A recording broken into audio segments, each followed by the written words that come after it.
시편 71편 17절에서 24절의 말씀입니다. 하나님이여, 나를 어려서부터 교훈하셨으므로 내가 지금까지 주의 기이한 일들을 전하였나이다. 하나님이여, 내가 늙어 백발이 될 때에도 나를 버리지 마시며 내가 주의 힘을 후대에 전하고 주의 능력을 장래의 모든 사람에게 전하기까지 나를 버리지 마소서.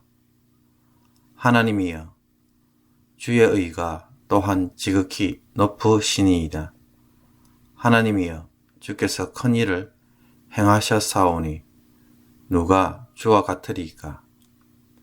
우리에게 여러 가지 심한 고난을 보이신 주께서 우리를 다시 살리시며 땅 깊은 곳에서 다시 이끌어 올리시리이다. 나를 더욱 창대하게 하시고 돌이키사 나를 위로하소서. 하나님이여, 내가 또 비파로 주를 찬양하며 주의 성실을 찬양하리이다. 이스라엘의 거룩하신 주여, 내가 수금으로 주를 찬양하리이다. 내가 주를 찬양할 때에 나의 입술이 기뻐 외치며 주께서 속량하신 내 영혼이 즐거워하리이다. 나의 혀도 종일토록 주의 의를 작은 소리로 읊조리 오리니 나를 모해하려 하던 자들이 수치와 무한을 당함이니이다. 아멘. 우리 교회를 방문하시는 분들 가운데는 종종 이런 말을 많이 하십니다. 이 교회는 젊은 사람들이 많아서 보기가 좋습니다. 젊은이들이 있으면 교회가 생동감 있고 미래가 있고 뭔가 잘 될 것 같은 느낌을 주는가 봅니다. 뭐라도 하면 금방 부흥이 될 것 같은 생각에 소망이 있어 보이는 것입니다. 그러나 젊은이들만 있는 교회는 한 가지 약점이 있습니다. 열심과 뜨거움이 젊은 이들에게는 있지만 정작 그것이 오래 가지는 못한다는 것입니다. 소위 신앙의 지구력이 약합니다. 지구력이라는 것이 무엇입니까? 오랜 세월이 지나도 여전히 그대로 유지할 수 있는 힘이 바로 지구력입니다. 온갖 풍파를 겪어도 변하지 않고 흔들리지 않고 그 자리를 지킬 수 있는 견고함, 이것이 바로 지구력입니다. 교회에 나이 드신 분들이 많다는 것은 나이가 들어서 뒤늦게 신앙생활을 하신 분들이 많다는 말이 아닙니다. 오랫동안 신앙생활을 해오셨고 그 과정에서 산전수전 다 겪었음에도 불구하고 흔들리지 않고 지금까지 신앙생활을 해왔다는 것을 의미합니다. 이 신앙의 가치는 참으로 귀합니다. 젊은 날의 혈기로 이것도 하고 저것도 하며 열심과 열정으로 엄청난 교회 봉사를 했어도 노년에 고난을 받고 뒤로 물러나 버리면 어떻게 됩니까? 원점으로 돌아갑니다. 남는 것이 하나도 없게 됩니다. 그러니 헛수고를 한 셈입니다.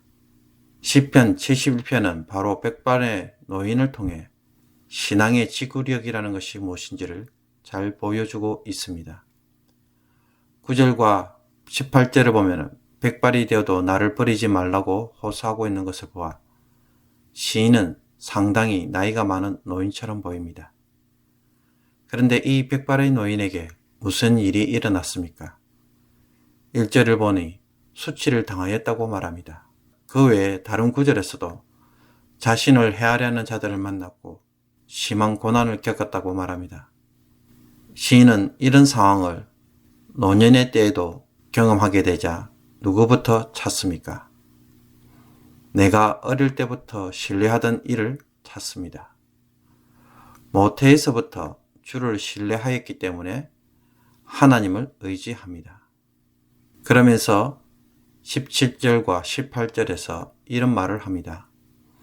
하나님이여, 나를 어려서부터 교훈하셨으므로 내가 지금까지 주의 기이한 일들을 전하였나이다. 하나님이여, 내가 늙어 백발이 될 때에도 나를 버리지 마시며 내가 주의 힘을 후대에 전하고 주의 능력을 장래의 모든 사람에게 전하기까지 나를 버리지 마소서라고 말합니다. 여기서 백발이 될 때에도 나를 버리지 말라는 고백은 무슨 뜻입니까? 늙었다고 해서 하나님이 무시하지 말아달라고 하는 그러한 하소연일까요? 아닙니다. 어릴 때부터 내가 신뢰하던 하나님을 지금도 의지합니다. 백발이 될 때까지도 여전히 하나님이 나에게 응답해 주셔서 주의 귀한 일을 전하며 주의 힘을 후대에 전하고 주의 능력을 모든 사람에게 전할 수 있게 하여 주소서 라고 고백하는 것이 시인의 의도입니다.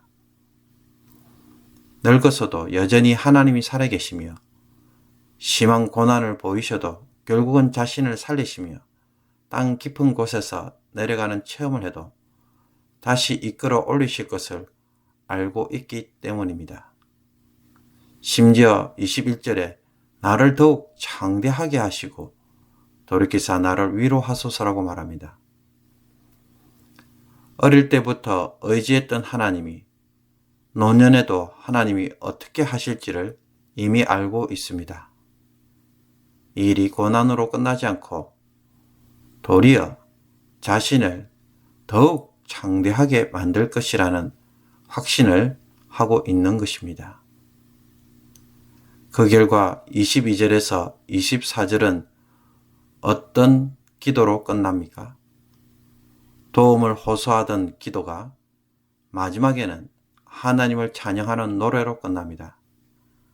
하나님의 성실과 구원과 의를 높이 찬양합니다. 그러니 이 모든 말을 한마디로 줄이면 이렇게 됩니다. 나는 압니다. 하나님이 어떻게 하실지.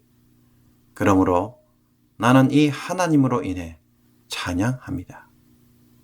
신앙의 연륜은 자신에게 일어난 일이 아무리 힘들어도 어떻게 될지를 아는 사람입니다. 어릴 때부터 의지한 하나님이 어떻게 하실지 알고 있기 때문입니다. 노인이 되어도 여전히 하나님을 자랑하고 찬송하도록 만드실 것을 알고 있는 것입니다. 그렇다면 여러분은 어떻습니까? 하나님이 어떻게 하실지 알고 있는 사람입니까? 아니면 여전히 불안하고 힘들어서 오늘도 조급함과 두려움에 왔다 갔다 하십니까? 사랑하는 성도 여러분, 주의 성실을 아는 자에게 흔들리지 않는 견고함이 신앙의 연륜으로 세워지기를 원합니다. 백발의 노인이 가진 그런 밝은 눈을 꼭 가질 수 있기를 원합니다. 그래서 이 눈이 저와 여러분의 있기를 주님의 이름으로 축복합니다. 기도드리겠습니다. 우리의 반석이요 요새이신 하나님, 과거에 우리에게 하나님이 어떻게 행하셨는지를 아는 자가 되게 하소서. 그 하나님이 오늘도 어떻게 하실 것인지 이제는 좀 알고 살아가는 자가 되게 하소서.